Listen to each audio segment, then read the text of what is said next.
प्रिय छात्रों नमस्कार। एनसीईआरटी गणित में आपका स्वागत है। हम लोग कक्षा 9वीं की प्रश्नावली 1.2 पर पहुंच चुके हैं, जिसमें हमारा पहला क्वेश्चन ये है, नीचे दिए गए कथन सत्य है या असत्य, कारण के साथ उत्तर दीजिए।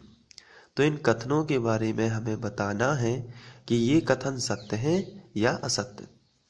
तो इनको करने के लिए हमें इनको ध्यान से पढ़ना और जो हम पहले पढ़ चुके हैं वो वाला ज्ञान काम में आएगा।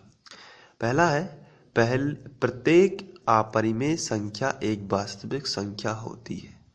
तो आप क्या कहते हैं इसके बारे में? प्रत्येक अपरिमेय संख्या एक वास्तविक संख्या होती है। तो ये कथन तो सत्य है। सत्य है। क्यों सत्य है? क्योंकि हम लोगों ने पहले पढ़ा हुआ है ऐसा एक चार्ट, वास्तविक संख्याएं जो होती हैं, वास्तविक संख्याएं जो होती हैं वो मिलकर बनती हैं परिमेय और अपरिमेय, परिमेय और अपरिमेय। तो जब ये वास्तविक संख्याओं के प्रकार ही हैं परिमेय और अपरिमेय, तो ऐसी स्थिति में अब क्वेश्चन आपको समझ में आता है। प्रत्येक अपरिमेय संख्या ये वाली एक वास्तविक संख्या होती है। बिल्कुल होती है। अपरिमेय संख्या वास्तविक संख्या ही तो है, क्योंकि वास्तविक संख्याओं के प्रकार ही तो है परिमेय और अपरिमेय। तो आपको लिखना है कथन सत्य है क्योंकि वास्तविक संख्या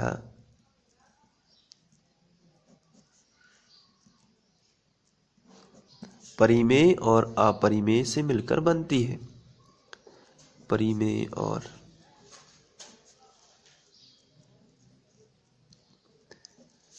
अपरिमेय से मिलकर बनती है। तो ये आपका कारण हो जाएगा।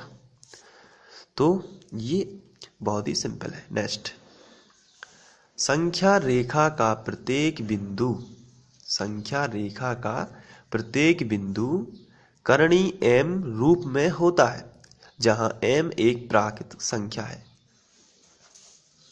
तो यहां आपको संख्या रेखा के बारे में जानकारी प्राप्त होनी चाहिए। ये संख्या रेखा है। इसमें अब क्वेश्चन उनसे पूछा गया है, संख्या रेखा का प्रत्येक बिंदु करणी m के रूप में होता है। तो प्रत्येक बिंदु तो हो नहीं सकता, क्योंकि इस तरफ का यदि करणी m है तो इस तरफ का तो माइनस करणी m होगा। m एक कोई भी संख्या है। m बराबर संख्या रेखा की कोई भी संख्या, संख्या रेखा की कोई भी संख्या। तो जो यदि उन्होंने कहा कि संख्या रेखा का प्रत्येक बिंदु करणी m के रूप में होता है, तो ये बिल्कुल गलत है। क्योंकि करणी, यहाँ यदि हम करणी -3 भी तो कर सकते हैं, क्योंकि माइनस भी अंक भी तो ले सकते हैं। तो हम लिखेंगे कि माइनस करणी m भी तो हो सकता है। m का मतलब कोई भी, यहाँ से हम माइनस वाली कोई भी संख्या ले सकते हैं। जरूरी थोड़ी है कि हम करणी m ही लें। करणी m का मतलब करणी 4, करणी 3, करणी 2 ऐसी प्लस वाली संख्या ही लें। तो और उन्होंने ऊपर से ये भी लिखा है जहां m एक प्राकृतिक संख्या है। तो m एक प्राकृतिक संख्या है, ये भी क्योंकि प्राकृतिक संख्या के अलावा उसमें और भी कुछ होता है, जीरो भी होता है। तो यह कथन क्या हो जाएगा? पूरी तरीके से असत्य हो जाएगा। और असत्य, और इसका कारण आपको लिख देना है, क्योंकि माइनस करणी m एक प्राकृतिक संख्या का वर्गमूल नहीं है,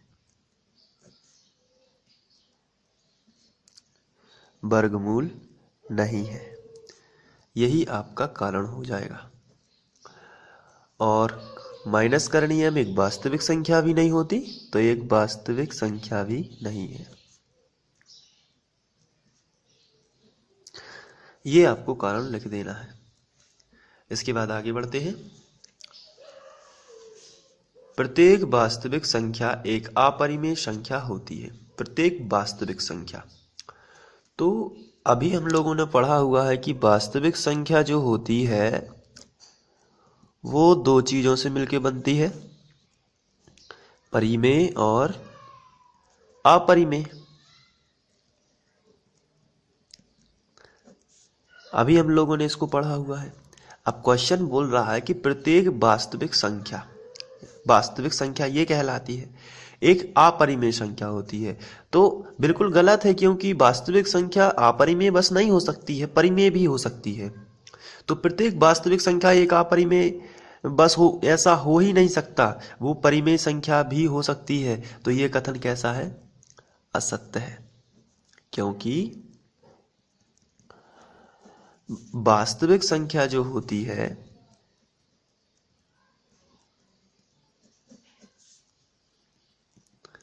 वास्तविक संख्या परिमेय भी होती है, परिमेय भी होती है, अपरिमेय तो होती है, साथ में परिमेय भी होती है। तो इस तरीके से ये क्वेश्चन सॉल्व हो जाता है। नेक्स्ट क्वेश्चन है, क्या सभी धनात्मक पूर्णांकों के वर्गमूल अपरिमेय होते हैं? यदि नहीं तो एक ऐसी संख्या के वर्गमूल का उदाहरण दीजिए जो एक परिमेय संख्या है। तो सभी धनात्मक पूर्णांकों के वर्गमूल अपरिमेय नहीं होते हैं, कुछ के परिमेय भी हो जाते हैं। जैसे एग्जाम्पल, इसका आंसर लिखते हैं डायरेक्ट। इसका जो आंसर होगा, जैसे मान के चलिए करणी 49।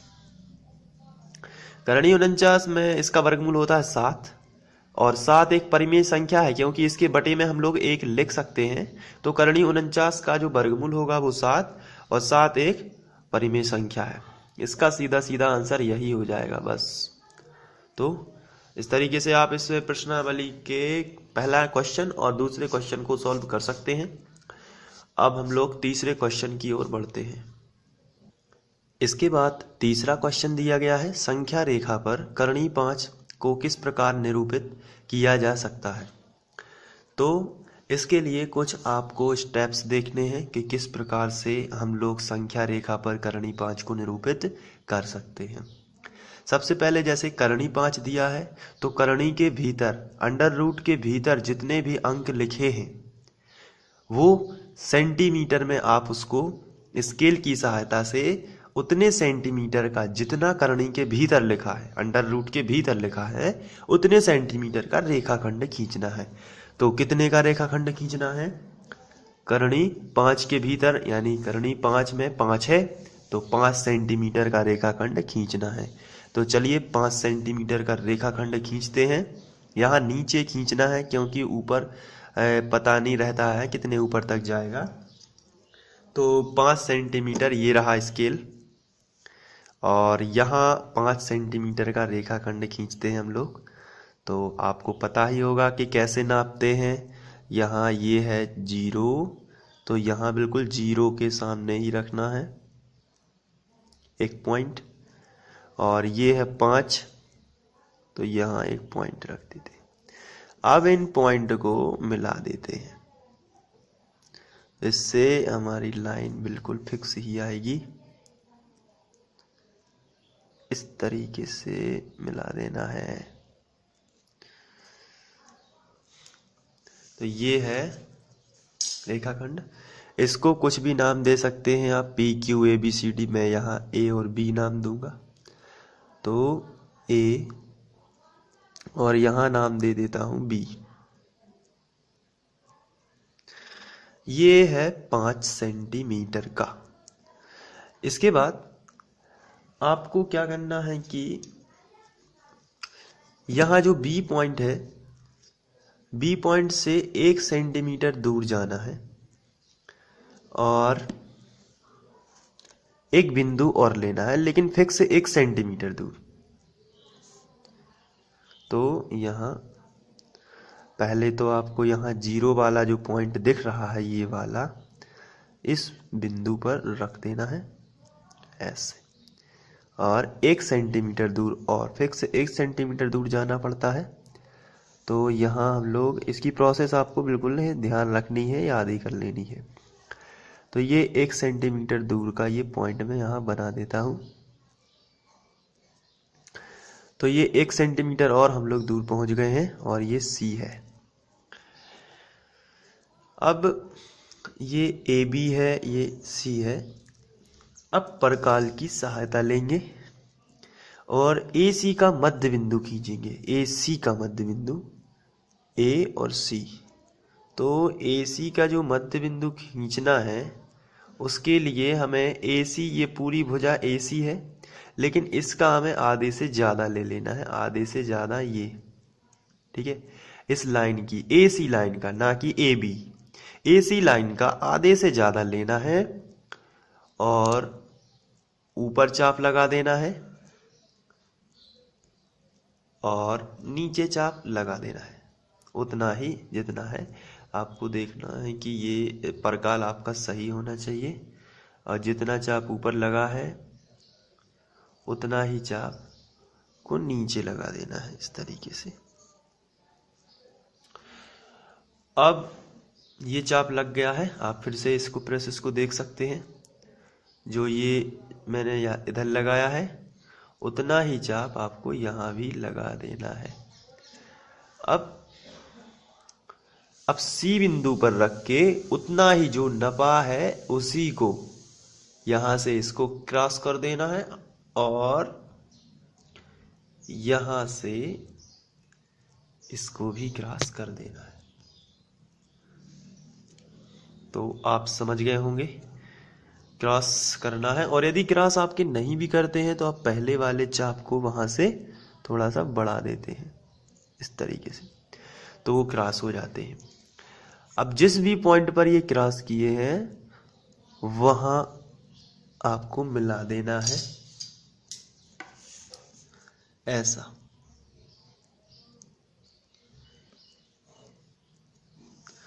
तो ये इसका जो, इसको नाम दे देते हैं, चलिए पी क्यू नाम दे देते हैं। तो ये जो ओ बिंदु है ये ए सी का अर्धक है, तो यहाँ ओ नाम दे देते हैं। अब ओ को केंद्र लेते हैं और ओ सी को त्रिज्या और ओ ए को त्रिज्या, क्योंकि दोनों एक ही हैं तो उनको त्रिज्या लेते हैं और एक वृत्त बना लेते हैं, अर्धवृत्त ऊपर। चलिए, तो इस तरीके से ओ को केंद्र और ओ सी को त्रिज्या लेकर एक अर्धवृत्त बना लेना है आपको। मेरा परकाल थोड़ा डिस्टर्ब कर रहा है, फिर भी आप इस तरीके से आप एक अर्धवृत्त बना लेना है। तो ये अर्धवृत्त बन गया। तो आप तो समझ गए होंगे कि मैं क्या कह रहा हूँ। अब इसके बाद यहाँ से बिंदु बी जो है, बिंदु बी पर आपको एक रेखा खींच देनी है और ये रेखा अर्धवृत्त से जाएगी। तो बिंदु बी से ये रेखा इस तरीके से आपको खींच देनी है। तो यहाँ जो पॉइंट है वो आप नाम दे सकते हैं कुछ भी, मान के चलिए डी नाम दे दिया, और ओ से इस डी को मिला देना है, ओ से इस डी को मिला देना है। तो जो ये ओ डी रेखा है यही करणी 5 है। जो ओ डी रेखा आपकी हो जाएगी वही करणी 5 है। और इस हिसाब से हम लोग, तो ये जो है आपकी करणी 5 ये नहीं होगी, ये हो जाएगी बी डी करणी 5। इसको आपको मिलाना भी नहीं है, ये आपको लाइन नहीं खींचनी है, तो बी डी आपकी करणी 5 हो जाएगी। तो इस तरीके से आप इसको सॉल्व कर सकते हैं। और दूसरी प्रोसेस ये भी होती है, क्योंकि दूसरी प्रोसेस के हिसाब से मैं समझाने वाला था। एक प्रोसेस तो ये होती है, अगर आप यहाँ से बी से 1 सेंटीमीटर लेंगे और उस हिसाब से करेंगे तो भी आएगा, लेकिन ये भी सही प्रोसेस है, ये सरल भी है। तो करणी 5 जो है आपकी बी डी बन जाएगी और ये आपको नहीं खींचना है। तो जितनी लाइन ये है उतनी ही उसकी बी डी हो जाएगी। तो आप समझ लेना इसको बहुत अच्छे से और इसको कर लेना। और यहाँ आपको लिख देना है 1 सेंटीमीटर और बाकी सब ठीक है। और आप ये चूँकि हम लोगों की संख्या रेखा है, इसको आगे भी बढ़ा दें। यदि तीर का चिन्ह लगाना है तो आप यहाँ तीर का चिन्ह भी लगा सकते हैं और यहाँ नामांकन भी कर सकते हैं, 1 2 3 इस तरीके से, और 1 2 3 इस तरीके से कर देना है। और ये जो लाइन है BD, यही आपकी वो BD लाइन जो होती है उसको हम बोलते हैं करणी 5। तो हम स्टेप लिख देते हैं। पहला स्टेप हम लोगों ने किया था, सर्वप्रथम AC बराबर AB बराबर 5 सेंटीमीटर का रेखाखंड खींचा था, रेखाखंड खींचा। उसके बाद सेकंड स्टेप पे किया था, AB जो रेखाखंड हो गया था, वह बिंदु B से 1 सेंटीमीटर की दूरी पर बिंदु C लिया। बिंदु B से 1 सेंटीमीटर की दूरी पर बिंदु C लिया, बिंदु C लिया। इसके बाद AC, तीसरा जो हम लोगों का पॉइंट था वो था AC का अर्धक PQ खींचा, जो AC को ऊपर काटता है, ऊपर काटता है। अब चौथा पॉइंट हम लोगों ने OC त्रिज्या लेकर अर्धवृत्त बनाया था, अर्धवृत्त बनाया। और लास्ट जो किया था अभी 5वां पॉइंट, वो हमने किया था B से एक रेखा खींची, ऊपर की ओर खींची थी, जो अर्धवृत्त पर D बिंदु पर काटती है, अर्धवृत्त को D पर काटती है, D पर काटती है। तो इस हिसाब से जब D पर काटती है तो BD बराबर करणी 5 ही होगा। BD ही क्या है? करणी 5। आपको ये प्रोसेस याद रख लेनी है और ये वाली लाइन आपको नहीं खींचनी है। Thank you.